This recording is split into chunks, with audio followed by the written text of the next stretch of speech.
Muy buenas, la Fórmula 1 tampoco descansa. Este fin de semana nos vamos al circuito de Interlagos o José Carlos Pace, como es más correcto llamarlo realmente, y como siempre vamos a hacer una buena previa analizando hoy los datos más importantes, mañana cada curva, el esquema del circuito y pasado mañana nos metemos con la telemetría para explicar los reglajes y un poco quién puede ir mejor que quién en este circuito. Empezando con los datos nos encontramos cosas bastante parecidas al circuito de México, empezando por la longitud.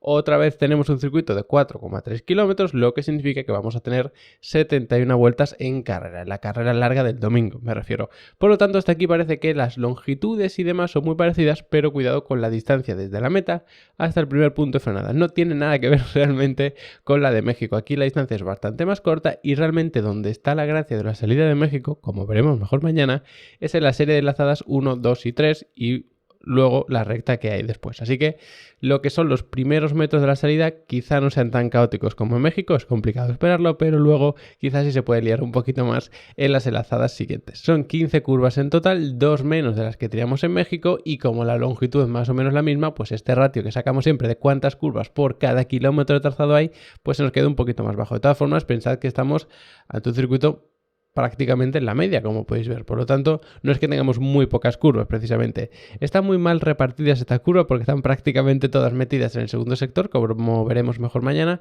pero a rasgos generales, como veis, no es un circuito precisamente de poca densidad de curvas.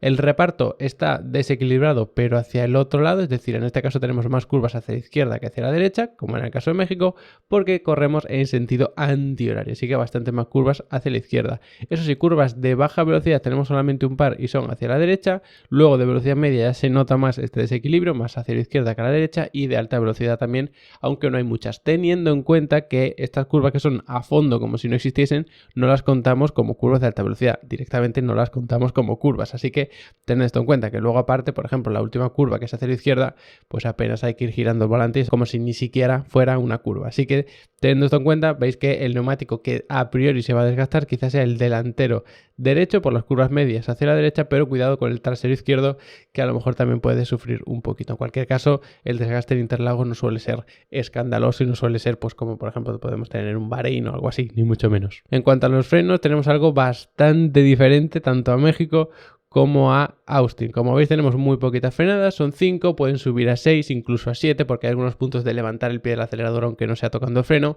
y en función de las condiciones y demás, o incluso de los propios reglajes, quizás sí que haya que llegar a tocar el freno. Entonces son 5, quizás 6, como mucho 7.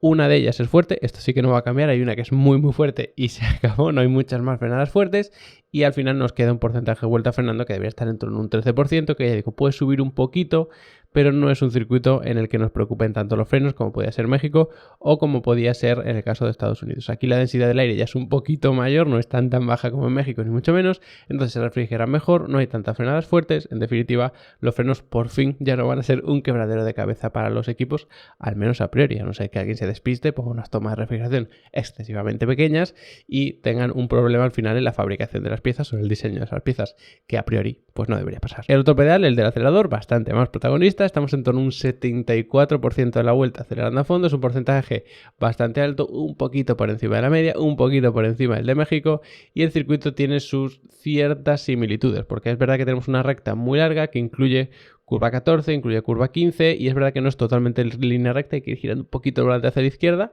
pero realmente se hace a fondo como si fuese una enorme recta y luego en el segundo sector tenemos un cúmulo de curvas brutal.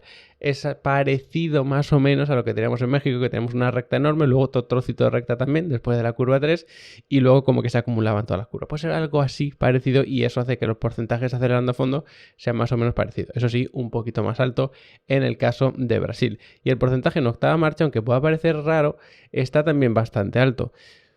¿Por qué? Pues porque empezamos esa recta tan larga, que ya digo, no es recta porque incluye varias curvas realmente, incluso la 13, 14, 15 ya se hacen las 3 a fondo, entonces todo eso lo empiezas a velocidad media, ni siquiera es velocidad baja como puede ser en Austin, entonces ahí ya vas con una marcha en Granada que no es precisamente la segunda, entonces todo lo que puedas hacer a partir de ahí es ir subiendo marchas, ganando velocidad y por lo tanto prácticamente toda la recta la haces en esa octava marcha. Así que es algo muy interesante, lo veremos mejor pasado mañana cuando analicemos la telemetría, pero gracias a esa recta tan grande que, insisto, incluye curvas 13, 14, 15, pues se puede ir en octava marcha un porcentaje de tiempo bastante importante y eso, recordad que, punto número 1, beneficia a los que tengan mejor unidad de potencia en cuanto a potencia bruta. Y punto número 2, penaliza mucho a los que pequen de tener un exceso de drag. Y para terminar, hablando del giro, fijaos el porcentaje de vuelta que vamos con el volante recto. Es muy muy bajo, de los más bajos de todo el calendario. ¿Por qué? Porque aunque vayamos mucho tiempo acelerando a fondo, en octava marcha y todo eso, lo hacemos con un pequeño giro, no totalmente recto. Por lo tanto, el volante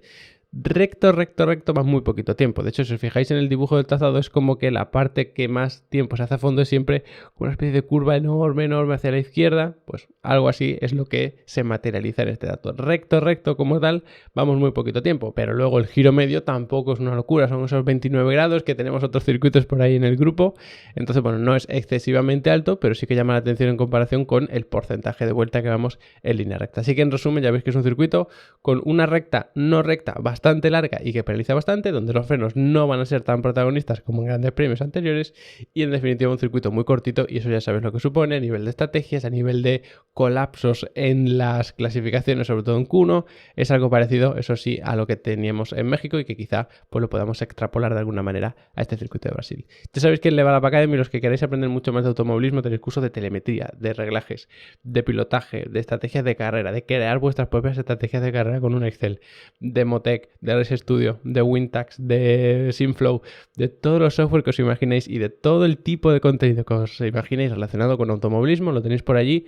Y son solamente 15 euros al mes, que el precio no puede ser más bajo, la formación más completa, más económica y mejor para todo el mundo, que además os incluye las descargas, los soportes para dudas, los certificados y todo eso. De verdad, echadle un vistazo, no perdéis nada. Además podéis echarle un vistazo a la primera clase del curso que queráis, que están todas en abierto, no hace falta ni registrarse, y así entendéis un poquito más el formato, que entiendo que es un poco chocante, porque no es que te apuntes a un curso, estés un año y demás. Es que puedes estar los meses que tú quieras. ¿Que quieres ver 3 cursos? Pues a lo mejor en un mes te da para ver los 3.